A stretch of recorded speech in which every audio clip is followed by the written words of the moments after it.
Vamos fazer uma viagem no tempo, até à Grécia Antiga. Imaginem a cidade de Atenas no seu auge. É aqui que vivia um homem que, sem ser rei nem general, conseguiu abalar a cidade inteira. A sua arma, as perguntas. O seu nome? Sócrates. E esta é a história de como pensar livremente pode, por vezes, ser perigoso. Fica a pergunta no ar. Como é que é possível que uma das mentes mais brilhantes da história tenha sido sentenciada à morte, precisamente pela cidade que tanto amava? O que é que ele disse? O que é que ele fez de tão ameaçador? É esse o mistério que vamos desvendar. Bem, antes de mais é preciso tirar da cabeça aquela imagem de um filósofo velhinho fechado numa biblioteca poeirenta. Nada disso. Sócrates era, digamos, um filósofo de rua. O seu auditório era a praça pública e a sua audiência era toda a gente que passava. E o que é que o tornava tão diferente? Para começar, ele passava os dias no mercado a conversar e a questionar toda a gente. Políticos, artesãos, poetas, ninguém escapava. E ao contrário dos professores da época, os chamados sofistas, que cobravam fortunas para ensinar, Sócrates não queria dinheiro. Para ele, o conhecimento era uma descoberta partilhada. E um detalhe curioso, este homem do pensamento era também um soldado valente, com fama de ter uma resistência física incrível. A sua arma secreta não era uma espada, era algo muito mais afiado, um método de conversa capaz de desmontar qualquer argumento. Hoje, chamamos a essa técnica poderosíssima o método socrático. E na prática como é que funcionava? É quase demasiado simples, e por isso é que é genial. Em vez de dar respostas, Sócrates só fazia perguntas. Ele acreditava que a verdade já está dentro de cada um de nós. O trabalho dele era apenas ajudar a encontrá-la, como se estivesse a ajudar a dar à luz as nossas próprias ideias. Este processo tinha duas fases muito claras. A primeira era a ironia. Ele aproximava-se de alguém e dizia algo como: "Eu não sei nada sobre este assunto, por favor, explica-me." Com as suas perguntas, acabava por mostrar que a outra pessoa também não sabia tanto como pensava. Era uma espécie de limpeza mental. E depois vinha a meiótica, uma palavra grega que significa parto. A mãe de Sócrates era parteira e ele dizia que fazia o mesmo. Não criava as ideias, apenas ajudava a que elas nascessem da mente das outras pessoas. Ok, mas porquê esta obsessão por andar a questionar tudo e todos? Bem, a origem desta missão, ao que parece, veio de uma mensagem misteriosa do lugar mais sagrado da Grécia Antiga, o Oráculo de Delfos.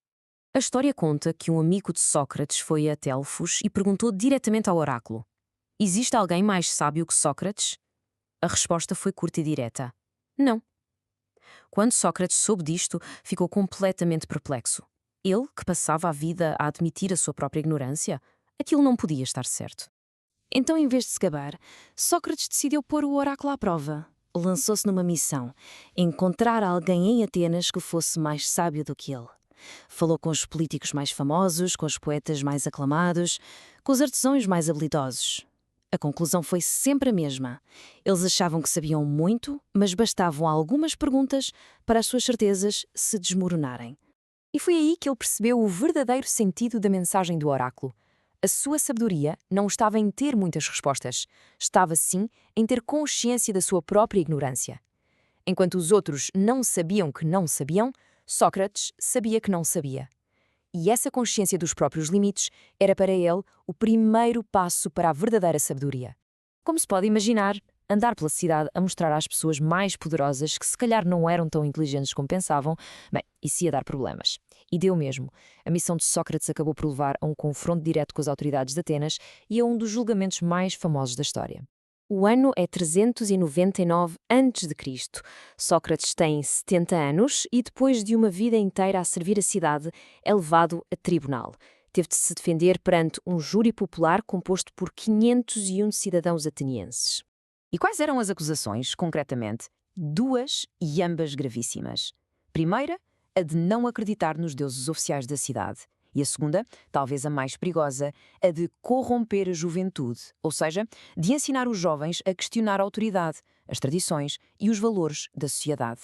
Durante a sua defesa, Sócrates não pediu desculpas. Pelo contrário, ele defendeu o seu trabalho com uma metáfora incrível. Disse que via Atenas como um cavalo grande e nobre, mas um bocado lento e preguiçoso. E ele era o moscardo, a mosca incómoda que estava ali para picar o cavalo e mantê-lo acordado e em movimento.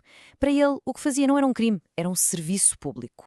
Apesar da defesa brilhante, o júri declarou-o culpado, mas a lei ateniense permitia que ele propusesse uma pena alternativa.